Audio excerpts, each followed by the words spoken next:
Alright, welcome to the shop. What we have here is XG build, where you already see I've already been butchering on it. Some of you guys are going, what in the shit is he doing? Well, I'm going to give it like a little half pickup truck. Look, I've already started cutting the back off of it. As you can see, it's a 4x4, obviously. Cut it off nice and flush here, took the windows out, so I have this edge here. A lot of people cut it and have to deal with that later. I'm not going to do that. I took the hatch off before I did it, and I already gutted everything on the inside. I'm going to pretty much diamond plate all this. It's going to look pretty cool. I'm going to drill some holes so it can leak water, or just pull the plugs. Cut these flush as I can possibly can. I'm going to cap them with a little something down here, or maybe just stuff them with a little cardboard. Then I'm going to Bondo it flush. I've got another hatch off of a 96 over there. This is a 2000. I'm going to take, and I'll be modding that later, and it's going to be a tailgate. I might make it where it's just fixed permanent, or I might make it where it comes down. I'm not too sure yet. You can weigh your opinion in. I already started cutting it. This back piece right here, I'm going to leave a little bit of flaring off of it, so when I put the two pieces together, you know, the back hatch, it's going to come straight down right. It's going to come straight down right here. It's going to be permanent in place, but I'm going to enough cope over it, and then to join them. I'm not going to weld it. I might rivet it, or I might just put some screws in it, and then cut it where it looks good, and maybe Bondo it. We don't know yet. We're not there yet. We'll get there. But I started thinking about this to myself, and you know how that is. When you start cutting a piece of plywood or metal, and you got a piece hanging off of it, that bitch is going to bend and pop, and maybe warp the top of the roof here, which has already got a little bow to it. We can fix that later. So what I'm going to do is I'm going to drill a hole on this side, and a hole on the other side, or I might just put some clamps on it. I'm going to run me a rope up there through it so it's supporting it, so when it cuts, it doesn't pinch and bind my blade. I've been doing it with a combination of a Metabo and a Sawzall, but I think the Sawzall's been doing pretty good. I got good control on it. I might have to change the blade out. You can see I already struck my line here. And on the inside, I've already cut the liner pretty flush with it, so it's going to run, and the other piece is going to butt up to it. I might put the sound bar in here, so I saved all that over here. I've already removed all the doors, which you're wondering why the fuck did he do that? I'll let you guys know later. The doors are going back, but they're going to be fixed permanent, and so you have to get in kind of a Bo and Luke Duke kind of style. But it's not going to be full doors. The windows are coming out, and the doors, the handles and whatnot, are going to be ghosted out. And it's just going to be kind of low pro across here. Maybe come up a little bit. There's a couple of things on Pinterest I saw that I really liked. I'm thinking about not putting back in the bench seats. I might cut out this ribbing right here. I'm going to remove the rest of this shit. And I'm going to put in 4 racing seats or bucket seats. I'm still debating on it. I know it's going to get bucket seats in the front. And I think I might go with that in the back. Depends on how I feel at the time. But this is going to be a complete mod. I was going to get one where I had to cut in and install my own sunroof. But this 2000 model has one. So I'm going to keep it. I like it. This door here has been giving me a bitch. As you can see, I already cut off the mounts for the back doors. Just ground them flat. Put a little paint on there so they don't rust. This door will be off here tomorrow, so I can work on it. Tear the rest of this liner out. So we'll see from there. I got this for about $300, this Jeep here. I've got another one in the back 40, and I plan on buying a couple more as parts and pieces. This one right here is a stock model. I'm going to put a 2-inch body lift on it. You know, if you know XJs or Jeeps or any kind of thing about lifts, you know that there's a difference between suspension and body lifts. In the end, I want to put a 4 to 6 inch, either Rough Country, if I'm going to go cheap, or another brand, a nicer brand, lift kit on it, which I don't have the money for right now. So that's why we're going to do this, the 2-inch body lift instead of suspension. It'll give me what? I could probably run about 33s on here. Plan on not using those tires. Don't pay no attention to those. I'm going to get some centerline rims and or Mickey Thompson's tires. There are some a few models that are on Amazon that I've purchased before my other XJs, which are pretty well priced, and they got a good rugged off-road look to them. Those rims are shit. I don't know why they put 20s on a damn Jeep, but you know, that's how it is. I Fired this beast up the other day, well, today, and I discovered that it's got a blown head gasket. So we're going to do a video on that later too.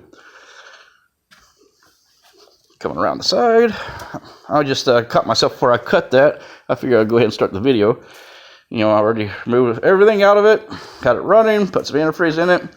It was blowing smoke out the back of it. One of the main things causes, well, determinations of a blown head gasket, obviously, is that, and that milky look to your dipstick. So I get to do an extensive repair later. Right now, I'm blowing my wad on parts sheets.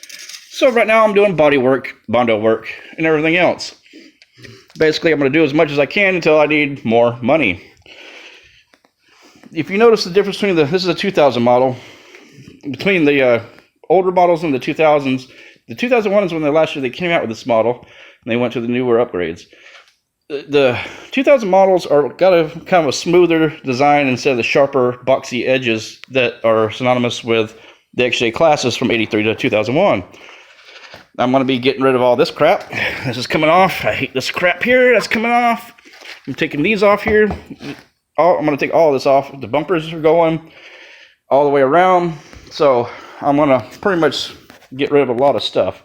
I'm going to put an aftermarket Smitty belt on front and back.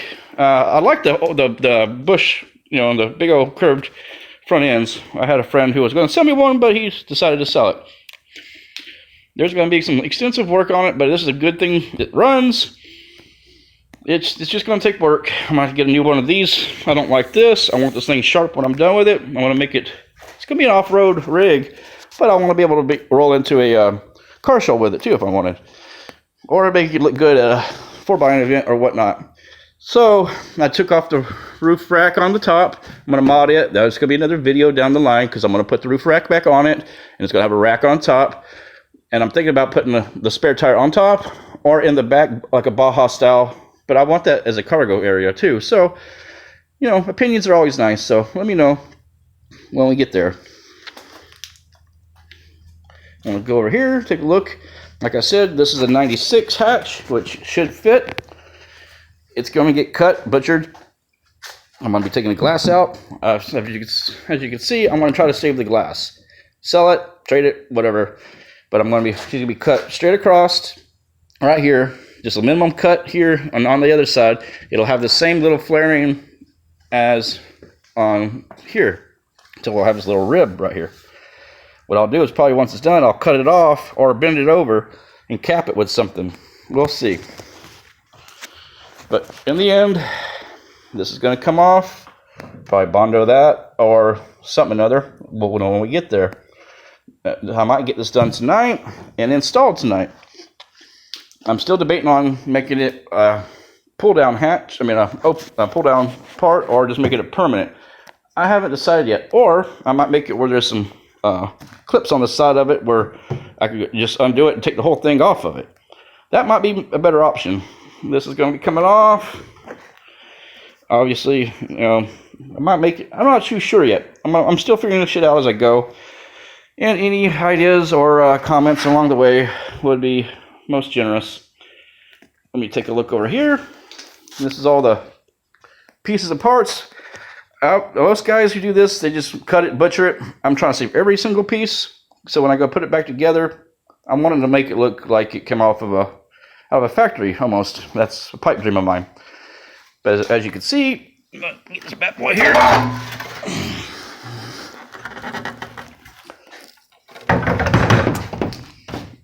This piece here is going to be grafted on. See, I got it cut really nice across here. I'm going to have to clean these edges up so it don't cut me. I'm going to probably I want to make this where it laps underneath the overhang that I have there, and I'm going to join it. Probably either screw it, Bondo it, and Bondo it where it looks like a solid piece, factory. Also I'm going to be cutting it up here and across to right here, and then coming out this way. So this ribbing here will connect with that other ribbing there. I can screw it together and then Bondo in between, that little inch or so in between. Or put some flashing or metal, not too sure yet. But it's going to look pretty. Now on the other side, I made it nice and tight, cut, nice and clean. so it'll join fast. I'm probably going to have to put like a little V in it so it sits on that little flaring that's like this right here, so it can join and screw together. As you can see, I've already got this part cut right here. I just got to flip it over and finish the cut on both the ends. That's where I'm getting at now. So before I go any further, I want to get this video done. Like I said, all the parts and pieces, I'm saving. The doors themselves, they're going to be a fun mod. I'm going to do a separate video on that before, during, and after, so you guys can get an idea how I'm doing it. There's a lot of videos on Craigslist, on YouTube, and there's a lot of good ideas on Pinterest. So I've spent about a year pipe dreaming about this, and I have a shop to do it in now. Yep, Trump, oh well. And so it's like I've been wanting to do this forever. And this is another bag of bolts I'm going to have to get into later. Like I said, it runs, but I discovered the head gasket is blown. So I get to learn how to do that. By the way, I am not a mechanic. So any mechanics out there who are watching this, sorry. I can go ahead and rant and rave at me. Any good ideas, comments, suggestions, I will love. I've mainly dealt with 96s and older. What I did notice about this is this here. This is a little different. There's no distributor down here. Obviously, it's electronic somehow or another. This is another thing I get to learn about. I do like the straight 6s. They're pretty common. I've got a 96 out in the yard. I'm going to get another 96, and there's a 93 I'm looking at. So I noticed that 96 is a transition year. I know if anything older, the electrical parts kind of combined, and anything older, you know, it's a lot of it you can mix and match with. Depends on where it was made. I know that they were made in 3 different plants, 2 in Ohio, 1 in Toronto, Canada. I noticed the Canadian models, I had a Canadian 96. The wiring is often shit. You can usually deal with that with your electronic controls for your windows going up and down, whatnot. They can tend to go haywire on you. They pretty much just bought their wire in a back alley somewhere. So I'm going to just forgo with that. I'm making all my doors permanent. I'm going to have rock sliders on here, so you just crawl your ass up in there. And I'm probably, you know, it is what it is. So enjoy. This will be my first of many videos to people who've done these remodels before. I'd like any comments or suggestions. And if you're new to the XJs, hey, send me a question. I might be able to help you with it. Like I said, I'm not a mechanic. I am a carpenter. So I'm learning as I go. Help me out. I'll help you out. Have a good one. Jeep on.